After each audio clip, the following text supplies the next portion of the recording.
O Partido Comunista da China condenou nesta segunda-feira uma jornalista pela cobertura que ela fez sobre o surto de Covid-19 em Wuhan, onde o coronavírus foi descoberto. Zhang Zhan vai passar 4 anos na cadeia, decidiu a justiça. Isso porque, no início deste ano, a profissional divulgou nas redes sociais a situação caótica dos hospitais da cidade, publicou dados acerca da evolução da doença e criticou a forma como a ditadura chinesa estava lidando com o patógeno. Em razão disso, Zhang foi demitida em maio e enviada a um centro de detenção em Xangai sob denúncia de provocar distúrbios. Essa é uma terminologia frequentemente utilizada contra os opositores do regime do ditador Xi Jinping. Além disso, a justiça do país acusou a jornalista de ter publicado fake news na internet. Jornalistas e diplomatas estrangeiros que compareceram ao tribunal de Xangai, em que Zhang foi julgada, não puderam entrar na sala de audiências. Em entrevista à agência de notícias Associated Press, a defesa manifestou preocupação com o estado de saúde da cliente. A ditadura chinesa frequentemente condena os opositores durante as festas de fim de ano no Ocidente, quando diminui a atenção do resto do mundo. Guilherme Fiuza. A jornalista, ex-advogada, jornalista Zhang Zhan, de 37 anos, parece que o estado de saúde dela é preocupante. Ela está aos cuidados, entre aspas, muitas aspas, de uma ditadura brutal, que é a China, que é a República Popular da China, né? Dirigida pelo Partido Comunista Chinês com mão de ferro. O Partido Comunista Chinês está no seu momento mais autoritário, né? Fez, inclusive, a extensão do mandato do seu líder, que é o presidente Xi Jinping, né? Então, nós estamos constatando, mais uma vez, a origem desse problema que se tornou um problema mundial, né? A impossibilidade de se saber, de se averiguar, de se conviver democraticamente, com transparência, no que acontece num regime fechado e brutal, né? Então, a Zhang Zhan é uma vítima, não a primeira, é mais uma vítima, né, de pessoas profissionais. Outros jornalistas tiveram também sanções humanas brutais, mas a China continua com uma vaga no Conselho de Direitos Humanos das Nações Unidas. Continua tratada, né, pelo resto do mundo, pelo Ocidente, pelos players que se consideram leais, como um player leal. Eu não entendo como, não entendo quais são os critérios. Então é isso. Jornalistas sumiram inexplicavelmente. Aqueles que divulgaram o que acontecia em relação à pandemia, ou seja, aqueles que tentaram realmente salvar vidas, não só na China, no resto do mundo. Teve 2 blogueiros já apareceram, mas parece que estão em situação excepcional de embargo de comunicação. E temos aí o caso da jornalista Zhang Zhan. Agora, Vitor, eu queria chamar a atenção para o seguinte: os argumentos para censurar e banir a voz de uma jornalista na China são os mesmos usados no Ocidente hoje em dia. São os mesmos usados no Brasil. Espalhou fake news. Qual foi a fake news da Zhang Zhan? Foi mostrar o que estava acontecendo em Wuhan no início da pandemia. Os hospitais, as ruas fechadas, né? Esse foi o pecado dela. E nós estamos vivendo e acompanhando um estado de coisas muito preocupante no sentido da liberdade de circulação de informações e de ideias, que é esse mesmo modus operandi aí. Se você não sanciona, chancela a experiência do lockdown, por exemplo, isso não é teoria da conspiração, não. Nós vimos isso e sentimos isso. Quem não chancelasse o fique em casa irracional e místico, como hoje nós sabemos que era acusado dessas mesmas coisas, de negacionista, de espalhar fake news.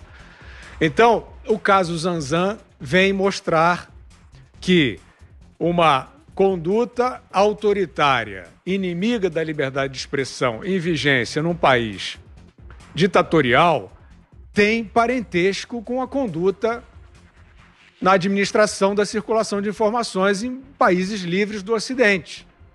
né? Você entra, e as plataformas estão entrando nisso.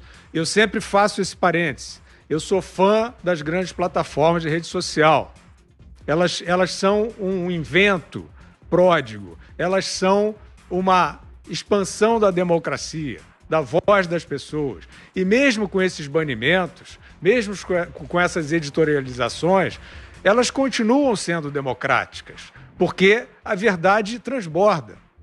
Mas esses valores, essas condutas de você tipificar, de você tentar de fato, principalmente nas informações sobre a pandemia, né, de você vir com arrogância, prepotência, dizer, por exemplo, esses tratamentos precoces, acabamos de falar e volto a eles de novo, frequentemente tratados como fake news, negacionismo, obscurantismo, né? Irracionalidade. Os iluministas vêm dizer que eles têm a verdade e, no entanto, são experiências clínicas legítimas, mas que foram frequentemente tratadas exatamente como a ditadura chinesa trata as reportagens da Zanzan, como espalhando fake news e semeando brigas. Augusto. Olha, a China está agindo como age toda ditadura, né? A ditadura é essencialmente um regime, toda ditadura é essencialmente um regime canalha. Canalha, crápula, cafajeste, os adjetivos aí você pode endurecer quaisquer adjetivos que você não chegará a alguma palavra suficiente para qualificar esse horror que é a ditadura chinesa. No entanto, os nossos democratas de manifesto, eles não admitem que se fala que é chinês o vírus, nascido, criado e exportado pela China. Nascido, criado lá e exportado de lá para o resto do mundo. A China, o cientista que primeiro avisou, né, comunicou aos colegas, né, de Wuhan que havia um novo coronavírus detectado, lá ele fez isso em dezembro de 2019. Ele foi preso e a polícia disse a ele o seguinte, que era para ele não divulgar notícias falsas, está aí. Guilherme falou de fake news, chamaram de notícia falsa a denúncia verdadeira. E para ele não espalhar boatos. Ele morreu infectado pelo coronavírus, aquelas mortes são sempre suspeitas na China. Ele morreu convenientemente para o regime. E a moça, Zhang Zhan, ela deixou a advocacia, trocou a advocacia pelo jornalismo na vã esperança de poder contar a verdade num país como a China. Foi condenada a 4 anos de prisão e, dependendo da tradução, o crime é apresentado como criar problemas para o regime. Quer dizer, toda ditadura é incompatível com a verdade. O jornalismo, ele tem que colocar a verdade acima de todas as coisas. Todos os valores, é o valor maior do jornalismo. É incompatível. Então ela é presa e os nossos democratas de botequim não se manifestam, né? Você, Zé?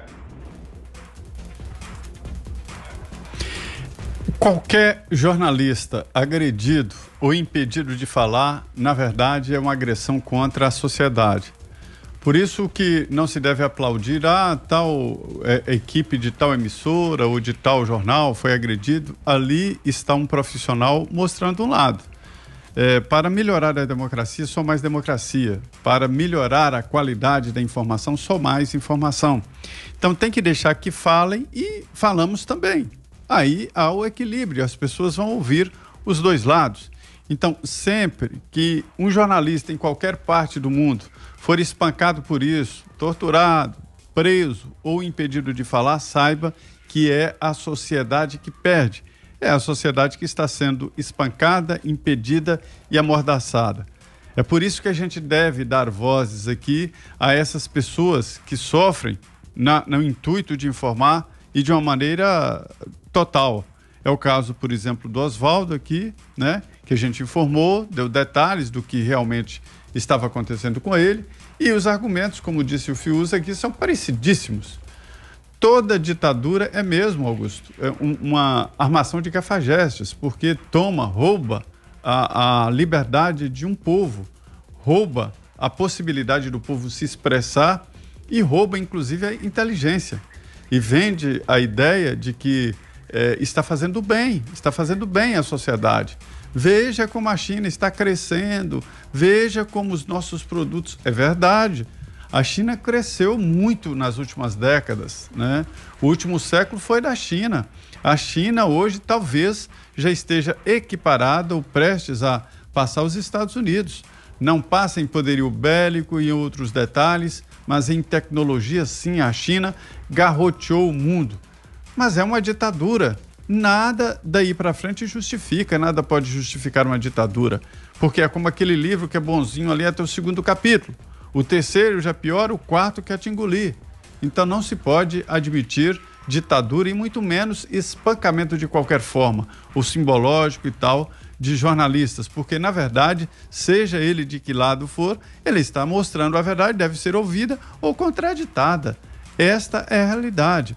A gente vê que a China tenta mudar a realidade. Lá em Wuhan, por exemplo, não se podia falar de um vírus que apareceu no mercado popular lá. Wuhan, uma grande cidade chinesa, uma das maiores cidades do mundo.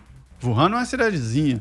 E tem um mercado lá onde se vende animais vivos e se consome animais vivos, morcegos vivos, chás de morcego, enfim, é uma cultura chinesa. E se identificou que havia ali o paciente zero. Qualquer emergência em termos biológicos, o paciente zero deve ser encontrado para analisar e impedir o crescimento. A China fechou os olhos, literalmente, e deixou o mundo pegar esse vírus esquisito, que tem uma propagação acima de todos os outros e da qual a gente não pode se defender, e exatamente por falta disso aí, de informação. Já estamos aqui, por exemplo, analisando no Brasil tragédias como estas da Vale do Rio Doce, em Brumadinho, em Itabira, ali perto de Ouro Preto, né, em Mariana, já culpando uma imprensa livre e investigativa. Porque se houvesse uma imprensa investigativa e livre no Brasil, essas barragens seriam denunciadas pelas fragilidades e pelos laudos já existentes. Então, talvez poderia evitar ali. Então, eu estou dizendo isso para citar a importância da imprensa. Fiuza tocou num ponto fundamental que desde o início eu venho discutindo aqui sobre as mídias sociais e o controle. Ao controlar, ao editar, ao fazer censura, que é um tipo de censura, e eu admito esse tipo de censura, empresário, tipo assim, uma determinada empresa não é censura, ela controla o que publica. A outra pode publicar o que quiser. E é esse confronto, essa mistura, essa divergência e essa disputa por público é que faz a imprensa ser livre e ser aberta. Ao entrar nessa, as mídias sociais estão assumindo uma responsabilidade de edição e de censura, porque elas são monopolistas. Elas não têm 2 Facebooks, não tem 2 Instagram, não tem 2 Twitters. Então é uma censura por ser monopolista. Esse mercado precisa ser ajustado. Fiuza gosta muito dessa ferramenta e é importante para a informação, mas precisa ser ajustada, cair na real, no mercado.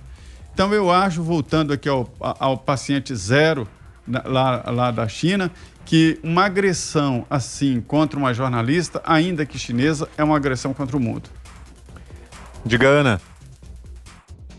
Pegar uma frase do Zé, que o Zé disse aí, que a China fechou os olhos para o mundo, né, principalmente em relação ao vírus, mas muita gente no Ocidente também fecha os olhos para a China e finge que o que a ditadura faz, não apenas lá, mas como a ditadura chinesa quer se infiltrar em vários países do Ocidente, aí, membros ligados, agentes políticos ligados ao Partido Comunista Chinês, muita gente fecha os olhos para isso também. Principalmente numa sociedade hoje que a gente vê que vozes antagônicas, aí muita gente quer calar quem discorda, quem pensa com a independência intelectual. A gente tem que fazer o nosso papel aqui de alertar. Antes das eleições americanas, Vitor, a plataforma Twitter fez uma coisa que é digno aí de uma ditadura, né? Colocou um bloqueio significativo, sem possibilidade de nenhum acesso a uma matéria do New York Post, um veículo de muita relevância aqui nos Estados Unidos, que reportava aí possíveis laços do filho do então candidato democrata Joe Biden, Hunter Biden, com a China, com o Partido Comunista Chinês e algumas empresas de energia na China. E tudo isso foi derrubado, uma ditadura no Twitter e nas redes sociais, no Facebook, no Instagram também foi instaurada. Ninguém conseguia divulgar o link sobre essa matéria. E hoje, já agora com o término da eleição, o próprio filho do Joe Biden aí assumiu publicamente, numa declaração pública e oficial, que está sim sob investigação do FBI por possíveis laços aí com o Partido Comunista Chinês. E, no entanto, na época, antes da eleição, isso foi taxado de notícias falsas, de fake news. E existe, então, uma preocupação muito grande, porque agora, dentro de um contexto onde todos têm voz, é muito fácil você chegar numa rede social e dizer que fake news é aquilo que você não concorda. Eu deixo aqui uma recomendação a quem nos ouve e nos assiste para entrar lá no YouTube, no Google, no DuckDuckGo, que até o Google agora também restringe muitas pesquisas, e procurar por alguns vídeos do que a ditadura chinesa está fazendo com os muçulmanos uigures na China e nos seus campos de reeducação, como os chineses colocam, mas que a gente sabe que é muito além disso.